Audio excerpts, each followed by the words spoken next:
কোন কোন গ্রাউন্ডে ইউকেতে অ্যাসাইলাম করা যায়? ইউকেতে অ্যাসাইলাম করতে হলে মূলত ৫টা স্পষ্ট গ্রাউন্ডে সে অ্যাপ্লিকেশন করতে পারে। গ্রাউন্ডে অ্যাসাইলাম করতে পারে। ১ম টা হচ্ছে রেস। রেস হচ্ছে মানে ভিন্ন জাতি। যদি কেউ ভিন্ন জাতি হওয়ার কারণে ওই দেশে তার পারসিকিউশন হওয়ার ভয় থাকে বা ওয়েল ফাউন্ডেড ফিয়ার থাকে, তাহলে তিনি অ্যাসাইলাম করতে পারবেন।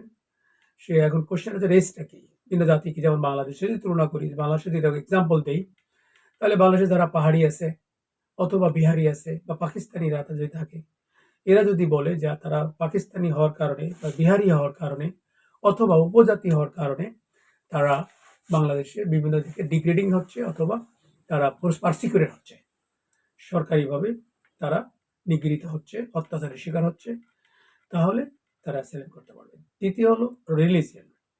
যেমন বাংলাদেশে যদি যারা হিন্দু আছে, বৌদ্ধ আছে, তারা যদি রিলিজিয়ন হওয়ার কারণে, ধর্মীয় কারণে যদি তারা অত্যাচারের শিকার হয় বা পার্সিকিউটেড হতে পারে, আর যদি তারা যদি দেশের অভ্যন্তরে কোনো এনফোর্সমেন্ট অথরিটির কাছ থেকে তারা যদি কোনো প্রোটেকশন না পায়, তাহলে সাকসেসফুলি তারা অ্যাসাইলাম করতে পারে। আরেকটা গ্রাউন্ড হচ্ছে ন্যাশনালিটি।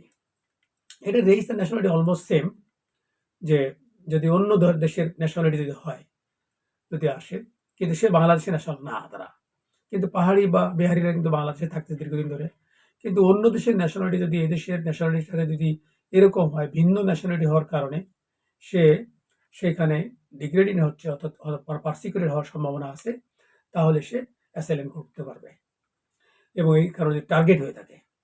তারপর হচ্ছে পলিটিক্যাল অপিনিয়ন। যদি দেশের অভ্যন্তরে কারো যদি পলিটিক্যাল অপিনিয়নের কারণে সে যদি পার্সিকিউটেড হওয়ার সম্ভাবনা থাকে বা ওয়েল ফাউন্ডেড ফিয়ার থাকে, তাহলে সে করতে পারবে। যেমন বাংলাদেশে বিএনপি, আওয়ামী লীগ, এই মুহূর্তে যেমন আওয়ামী লীগ তারা তাদের মতামত প্রকাশ করতে পারতেছে না, তাদের লিডাররা বা নেতারা পালিয়ে আছে। তারা যদি ইউকেতে বা ইউকে ছাড়া আমেরিকা সহ অন্য কান্ট্রিতে তারা এসে সাকসেসফুলি অ্যাসাইলাম ক্লেম করতে পারবে, বিকজ তাদের পলিটিক্যাল অপিনিয়ন, ভিন্ন পলিটিক্যাল অপিনিয়ন হওয়ার কারণে।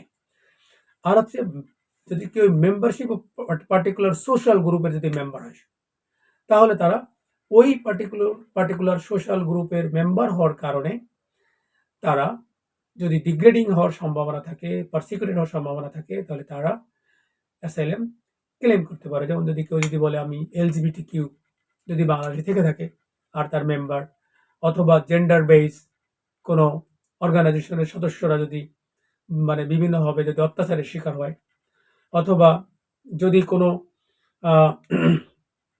মানে কোনো বিশেষ কোনো গ্রুপ এর মেম্বার হয়েছে বা বিশেষ কোনো মতাবলম্বী হওয়ার কারণে তাদেরকে যদি সরকার বা দেশের মানুষ যদি তাদেরকে অত্যাচার করে এবং যদি এনফোর্সমেন্ট অথরিটি থেকে যদি কোনো প্রোটেকশন না পায়, তাহলে সাকসেসফুলি তারা অ্যাসাইলাম করতে পারবে। এছাড়াও যদি কোনো বিশেষ কোনো ব্যক্তি দ্বারা যদি নিগৃহীত হয়, তাহলে humanitarian protection under article 8 of the European convention on human rights এর আন্ডারে সে করতে পারবে। এই গ্রাউন্ডে যে সে ওই পাওয়ারফুল ব্যক্তি দ্বারা তার সে অত্যাচারের শিকার হচ্ছে, সম্ভাবনা সে শিকার হচ্ছে, অথবা তার লাইফ রিস্ক আছে। ধন্যবাদ।